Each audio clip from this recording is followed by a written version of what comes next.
Hi everybody, this is going to be a tutorial for how to change your alternator in your 2014 to 2019 Cadillac CTS with the 3.6 liter engine. I'm going to go over everything from start to finish, and at first glance, I don't think it's going to be that hard. I've done some research on this before I've started this video, and some people say that you can get the alternator out by removing the coolant reservoir. Other people say that it's better if you take the wheel off and go in through the wheel well. I'm thinking maybe I don't have to do that. Now, the alternator is buried deep down in there. You see right where my finger is wiggling over it right now. That is the alternator.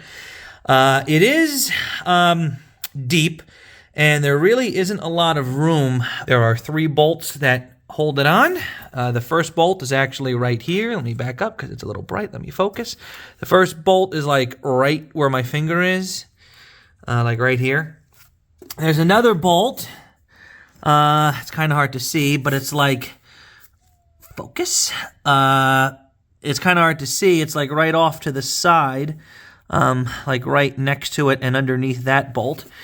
So those I should be able to get off pretty easily. And then it's just a matter of where is the third bolt and whether or not we have to take a lot of stuff off in order to get to it. So I realize that from this angle, it looks like a huge mess and you probably can't even see the alternator, but we'll clear it up as we take more stuff out. So it's that, to be clear.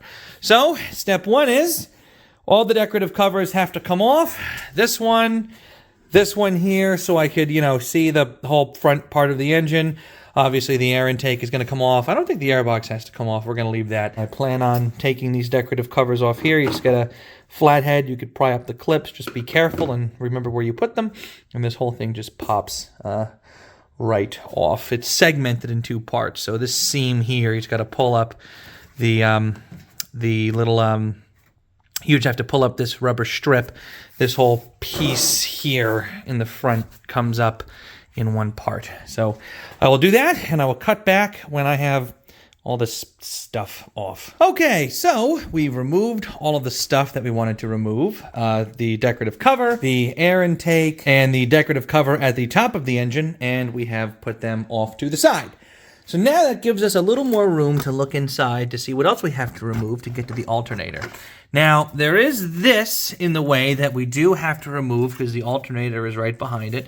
This is a pump of some kind. I really don't know which pump, but there's really only 2 connections. One if we can get away with it, and that's this hose here. Now, I've said it before in other videos that I've made about this car, and I'll say it again here. Be careful with this hose. It is an inflexible hose. I know it might look flexible, but it is not, and it is very, very fragile. If you break it, you are screwed because there's really no easy way to replace it. The best way to do it, or the way that's going to be the most convenient and quick, is to use a heat gun to get this loose, pull it off of this like joiner thing here, and then go to AutoZone, find something with the same diameter, zip tie it to here, then zip tie it to the pump, and then you'll be fine. But you don't want to live that life because you can't drive the car if any one of these flexible vacuum lines break, because then the engine runs like shit. I'm speaking from experience. So to take this off of this pump, there's this little clip here, and there's a thing on the back where you push it up, and then you can pull this off. So do that, but be careful. Use a flathead screwdriver to like help you out, and then you'll be able to carefully pull this off of the back of the engine. Now, these clips are very fragile. If you break it, it doesn't really matter. They're pretty good at staying on the engine. If you do break it and you are worried, you can get some zip ties and like zip tie this part of the hose to, I guess, around the body of the pump. Just don't do it so tight. Just make it snug so that the connection stays on.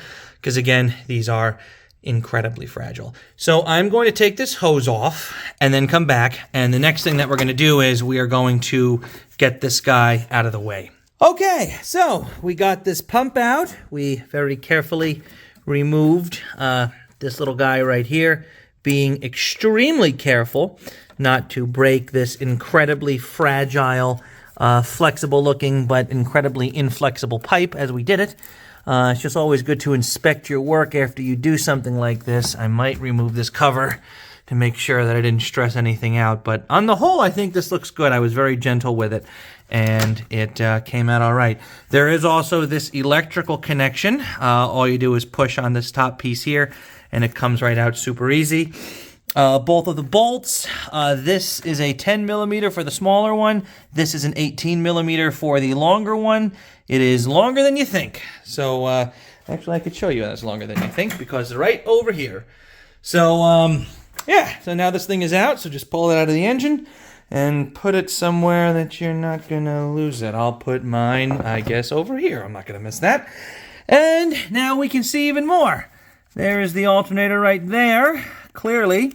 And it looks like I was wrong. This bolt that is right here that I'm touching, it looks like it's not for the alternator. It looks like it goes to this whole other assembly, or maybe it is for the alternator if the alternator comes back up through the back. Now we have to get this belt off.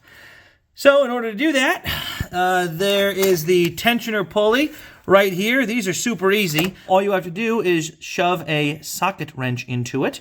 And let me get mine real quick and come back. And for me, that means a 1/2-inch breaker bar with a 1/4-inch adapter on it, because I don't like, punishment. This is punishment enough. And all you got to do is maneuver it, kind of hard to do with one hand, maneuver it into this receiver hole right here. Try and keep the camera on it. Good. And now, oh, it's a 1/2-inch. I was wrong.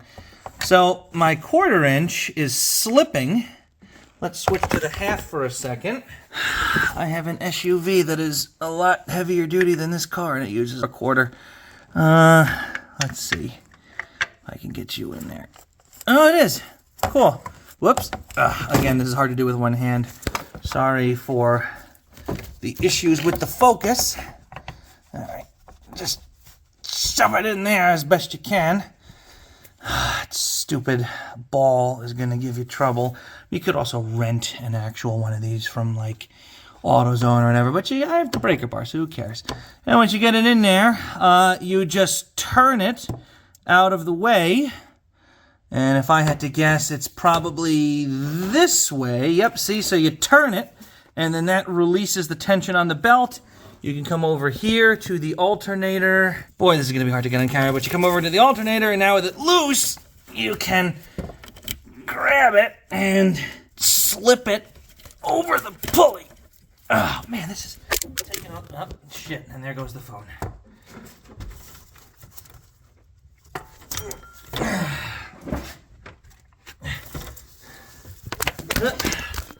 Okay.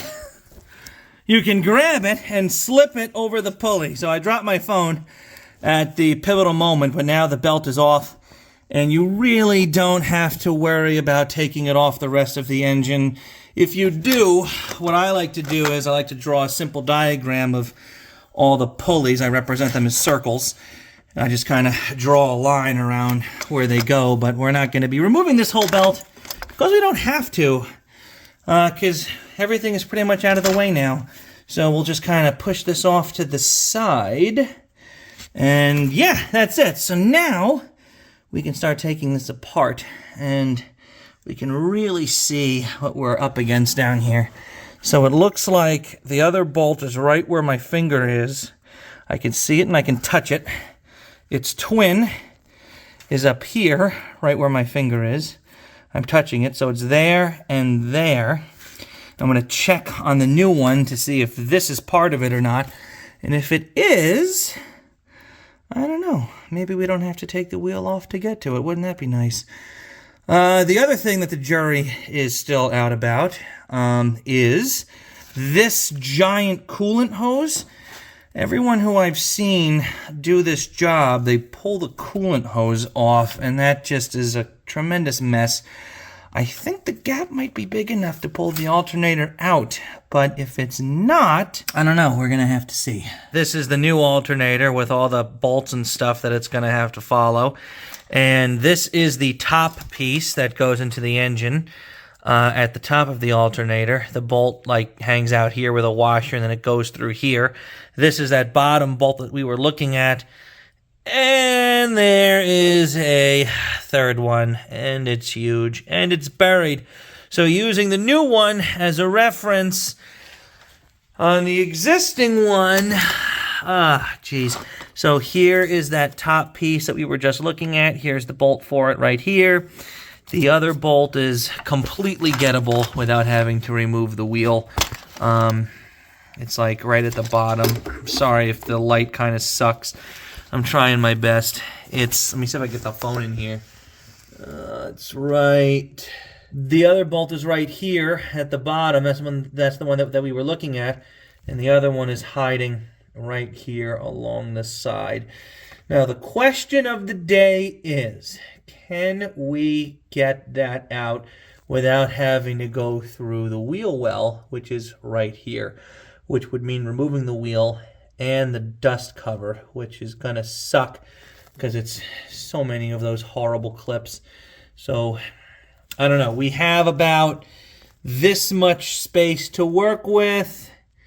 I don't know. I'm inclined to give it a shot. Worst comes to worst, I just have to take the wheel off anyway. So what I'm gonna do is I'm gonna guess at what I think these are. I have these guys here, these ratcheting wrenches that are actually very nice because they're open and they ratchet, and I never use them ever.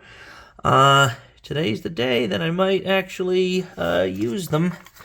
So let's see, I'm going to guess that maybe it's a 14 millimeter or a 13 millimeter probably, and see if I can back it off without having to actually get in there. Well, I couldn't use my nice open-ended ratchets to try and get back there and get it out because the bolt was a 15 millimeters, which I only have in a socket. So the days go by where I continue to not use those things. Don't do impulse buys at Home Depot, no matter how cool something looks. But anyway, I was able to get this thing fished behind there, and I was able to get this bolt out. Now, it was actually easier than I thought it was. It was just like a quarter turn to like break it. And then from there, you could use your fingers to get it out the rest of the way, which you're going to need to do because, as you can see, it's quite long. And you are going to very quickly, if you leave your wrench on there, run into like the metal sidewall of the engine bay. But if you use your fingers, you can get it out. So that also means when you put it back in, maybe put some Loctite thread locker on like the first couple of threads, but then anti-seize the rest of the way. Because if you have to do this again, which I mean, probably not, but if you ever have to do this again for whatever reason, you do not want this thing stuck in there forever, because getting this thing out with your fingers is critical to getting it out at all. I mean, I guess you could also go and get a 15 millimeter open-ended wrench thing from Home Depot, but I refuse to do it because I continue to not use them.